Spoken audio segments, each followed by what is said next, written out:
বউটা সুন্দর মিষ্টি না? খুব সুন্দর করে সাজিয়েছে, ভালোই লাগতেছে। সেদিন একটা বিয়ের নেমন্তন্ন ছিল, রাত্রিবেলায় চলে গেলাম, প্রচণ্ড গরম দিচ্ছিল। আর বাচ্চা টাচ্চার সাথে থাকলে মানে কোনো জায়গায় গিয়েই শান্তি নেই, মানে সব জায়গাতেই একই অবস্থা, মানে ওরা ভিতরে থাকতেছে না, শুধু বাইরে চলে আসতেছে। আর কি করব, এই যে রাস্তা দিয়ে গেট দিয়ে শুধু হাঁটাহাঁটি করে মানে করতেছি। হ্যালো প্রিয়ন, চলে আসলাম আমার একটা নতুন ভিডিও নিয়ে। আশা করি সবাই দেখবেন আর সবাই ভালো আছেন। আর ইনি হচ্ছে আমাদের এক ননদিনী, বেশ মিষ্টি মিষ্টি দেখতে, আগে বেশি সুন্দর লাগতো, এখন গোলালু হয়ে গেছে, এখন একটু মোটু মোটু লাগে।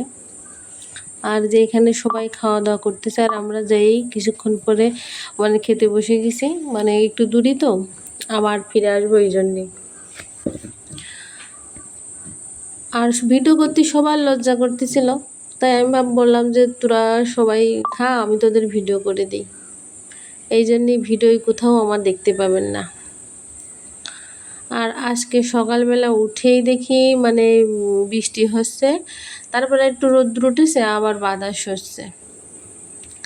আর সকালবেলার দিক খাবারে হচ্ছে মানে যদি আলু ভর্তা থাকে আর ডিম ভাজি থাকে, অন্য কিছু মনে হয় লাগে না। এটা সপ্তাহে মনে হয় প্রত্যেক দিনই খাওয়া যায়, খুব ভালো লাগে আমার আলু ভর্তা, ডিম ভাজি বা মাছ ভাজির সঙ্গে।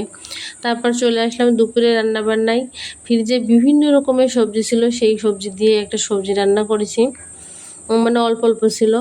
আর হচ্ছে মাংস রান্না করলাম একটু, বেশি না, আজকে অল্প রান্না করেছি, এই জন্য একটু ঝাল বেশি দিছি। আর তার সঙ্গে তো আলু আছেই, আলু ছাড়া কি চলে? মনে হয় ডালের ভিতরেও আলু দিলে ভালো হয় আমাদের। তাও মাঝে মাঝে যেদিন ভুনা করি শুধু শুকনো শুকনো, তার ভিতরে আলু দিয়ে দিই। আর এখানে বিভিন্ন সবজি আছে, আলু, পটল, কাঁঠালের বিচি, মিষ্টি কুমড়ো, তারপর পুঁই শাক, এইগুলো দিয়ে নিরামিষ রান্না করতেছি।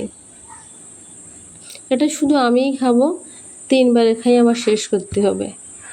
আর বৃষ্টি হলেই বাড়ি টাড়ির যে কী অবস্থা হয়, মানে একদম জঘন্য। তারপরে সামনে আছে একটা পুকুর, যত হাঁস মুরগি আছে সবই উঠোনে এসে হাজির হয়, আর পায়খানা করে বাজে অবস্থা তৈরি করে ফেলে। মানে বাড়ির সামনে পুকুর থাকলে যেমন সুবিধা আছে, তেমনি আবার অসুবিধাও আছে। মানে বৃষ্টি এখন একটু কম হচ্ছে, মানে আজকের থেকে আবার শুরু হয়েছে, 1 সপ্তাহ বন্ধ গেছে, আবার শুরু হয়েছে, আবার জল বাড়ি যাবে না। এই কয়দিন একটু কমে গেছিলো, আবার যে পরিমাণে বৃষ্টি হচ্ছে আবার বেড়ে যাবে না। আর সবারই তো খাওয়া হয়ে গেছে, এই যে এখন আমি খেয়ে নিচ্ছি, আমি সবার লাস্টে খাই। তা দেখতে দেখতে ভিডিওটাও শেষ হয়ে গেল। সবাইকে বাই বাই।